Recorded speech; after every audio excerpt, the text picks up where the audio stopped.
Ó, agora você vai ser bodybuilding, open. Não. Então você tem que comer. E quanto maior fica, eu falo, nossa, o bodybuilding são tantas variáveis, né, Cariane? São tantas coisas envolvidas. Um bodybuilder é um cara que tinha que ganhar uma estátua em praça pública. Né? Porque é uma dedicação, uma abstinência, você tem que forçar, às vezes, a tua mente. A mente não quer, o corpo não quer. Aí você fala, não, vou fazer e acabou.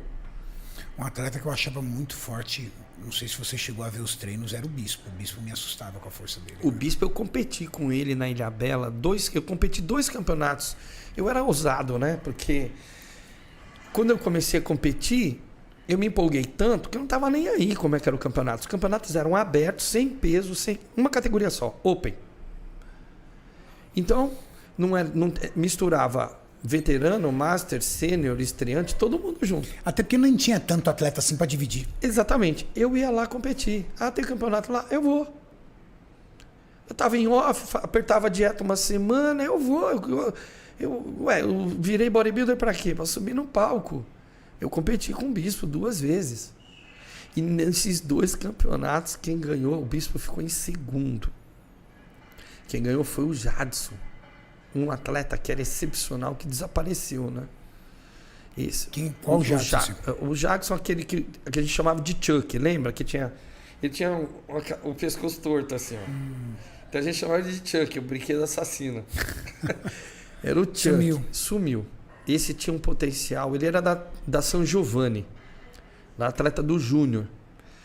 E além de ser musculoso ao extremo, definido, uma genética absurda de boa, eu tenho foto com ele.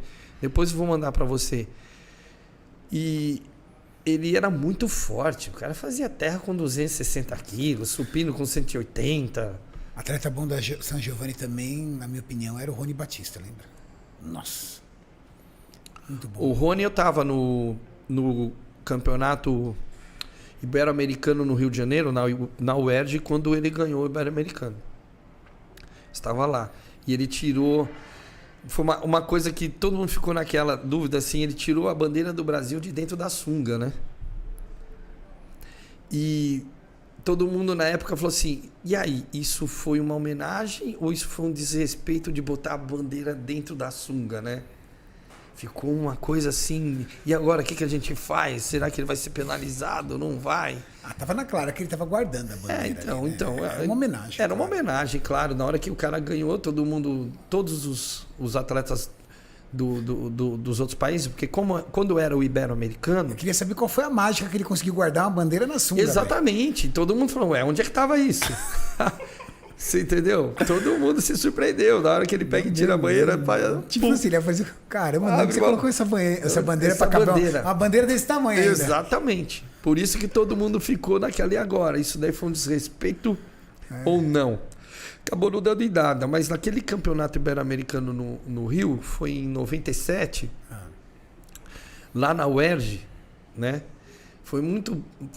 acabei indo pro campeonato de última hora, assim, né? Acabei pegando o avião e fui. Pegamos um voo, fui eu, Serafim e um amigo meu. Vamos. E fomos para lá. Foi legal porque teve o guest poser do Jean-Pierre Fuchs. Ele fez guest poser.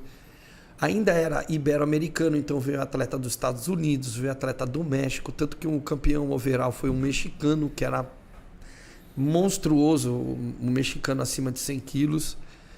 E foi um campeonato que foi bom. O Norton participou, acho que foi em 3º lugar, sabe? Teve vários atletas bons lá participando. Foi um belo de um campeonato que marcou o Brasil como um país capaz de fazer um grande evento. Sabe o que é interessante? Eu não sei se você lembra. Lembra do Grand Prix? Eu não lembro se foi em 2000 ou 2001, no Parque do Ibirapuera? Lembro. Aquele campeonato foi. Aquele campeonato foi incrível pro Prado. Foi ali, porque o Prado estava ali se preparando já há um tempo, fazia um tempinho que ele não competia. E aí, quando o Prado subiu no palco, ele assustou demais. E você... Demais. Eu não sei se você viu... Olha quem tava. Edson Prado, o Sarmento, que no caso ganhou o campeonato, lembra? Sim. Sarmento ganhou o campeonato. Sarmento é outro monstro, também campeão mundial master. Sarmento. Cara, tava muito legal, porque eu não lembro se ele ficou em terceiro ou quarto colocado, mas tava o Marcos Lem, pequenininho lá, guerreando com os caras, Sim. bem pra caramba. Tinha uns 25 atletas. O Paulo mais ou menos. Lima passou mal no palco, lembra? Não Lembro. conseguiu ficar, ele não parava de vomitar, coitado. Isso. E acabou praticamente fora. Ele perdeu um Mundial também porque passou mal, você acredita? Também. O Paulo Lima no Mundial, Nesse no Grand Prix eu fui pra torcer por ele e pelo Prado. ele passou mal no palco e deu uma gorfada, né? O palco tava... No palco mesmo? No palco. Ainda tava todos os atletas lá, todo mundo da categoria. Alinhado. Alinhado. Ele virou de costa aqui, vral. E limpou lá na cortina. O que aconteceu? O árbitro da Guatemala viu, foi lá e falou pro árbitro central. Aí ele foi chamado, foi levado para trás e foi desclassificado. Porque na regra você não pode passar mal na competição. Nossa. E ele, aquele campeonato, ele poderia ter sido no mínimo top 3. De tão insano que ele tão tava. insano que ele tava. Passou mal justamente porque tava Insano. insano. E aí quando subiu no palco, passou mal, deu aquele mal-estar, né? Aquele embrulho no estômago, ele não aguentou. Então, No Grand Prix aconteceu a mesma coisa. Nossa, eu nesse- fiquei chateado aquele dia, cara. nesse campeonato lá na Eu fiquei Bienal... chateado, duplamente chateado, assim. Eu adoro, eu sou fã do Sarmento, tudo, mas eu tava torcendo pelo Prado, né? Sim. E aí, pra mim, o Prado ia ganhar de qualquer jeito, cara. E aí, chamaram o Sarmento ali, aí o Sarmento ganhou, eu falei, putz. Se eu não me engano, o tio Dilherso também do Rio tava lá. O Sarmento tava muito condicionado, né? Muito. Muito definido. E uma linha muito bonita também. Uma linha né? bonita. Um físico imbatível na época. Quem entrou Você nesse... lembra quem arbitrava ali? Você não arbitrou esse Não, campeonato? eu não arbitrei. Eu tava sentado assistindo o campeonato junto com aquele strongman lá, famoso, que aparecia todo dia de manhã no Globo Esporte. Como é que chamava? Aquele rapaz lá. Não lembro. Tô tentando lembrar o nome. Ele era o desafio. Ninguém ganhou dele lá no Globo Esporte. Mas estava bonito aquele campeonato no E a Parque gente- Ibirapuera. a era gente tava lotado, assistindo tudo, o foi jogo. bem legal. Mas só que nesse campeonato teve a última aparição de um atleta num campeonato e a maioria não percebeu. Eu vi. O Wilson Santos. Você sabia que Eu lembro. ele entra na hora do line-up? Isso. Não, assim, tipo, ele decidiu do nada, assim. Isso. Ele entrou, e aí o que acontece? Quando ele entrou, todo mundo ficou surpreso, porque ele tava muito afastado, E ele cara. tava ruim, né? Você lembra? Muito. Ele tinha rompido um bíceps. E tava com umas marcas pesadas Isso, ali de ele- quem fez, entendeu? Então, exatamente. Aí eu nunca me esqueço. Ele entrou, parou assim, bicudão, aquela cara do Wilson Isso. mesmo, assim, ó. Aí ele olhava para um lado, olhava para o outro, ele viu que a coisa tava feia, ele sumiu. Ele não voltou mais. Não voltou, né? Ele aparece nesse primeiro momento e depois some. Inclusive some de ir embora do campeonato. Não, sumi de não subir mais no palco, né? Não subiu no palco e foi embora. Foi embora. Foi embora, porque eu fui procurá-lo para falar com ele e tudo, né? Saudade Pô, dele. era um ícone, né? Saudade dele, sempre fomos muitos amigos. E ele foi embora. Uma vez, O Wilson Santos foi o cara. o Wilson. Eu acho que ele ó, foi um dos sabe- caras mais lendários do bodybuilding brasileiro. Sim. Sabe por quê? Ele formou muita gente. Sabe como que nós ficamos amigos? Eu sabia quem ele era, sabia, prestigiava ele. O rei da Copa São Paulo, ele ganhava todas.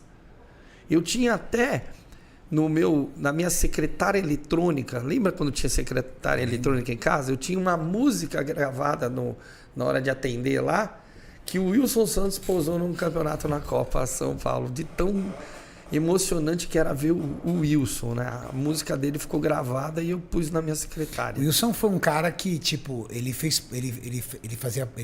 foi desenhado no pote da massa 3200 da probiótica, lembra? Isso, Ele isso. era um ícone absurdo. Ele foi o primeiro treinador do Júlio.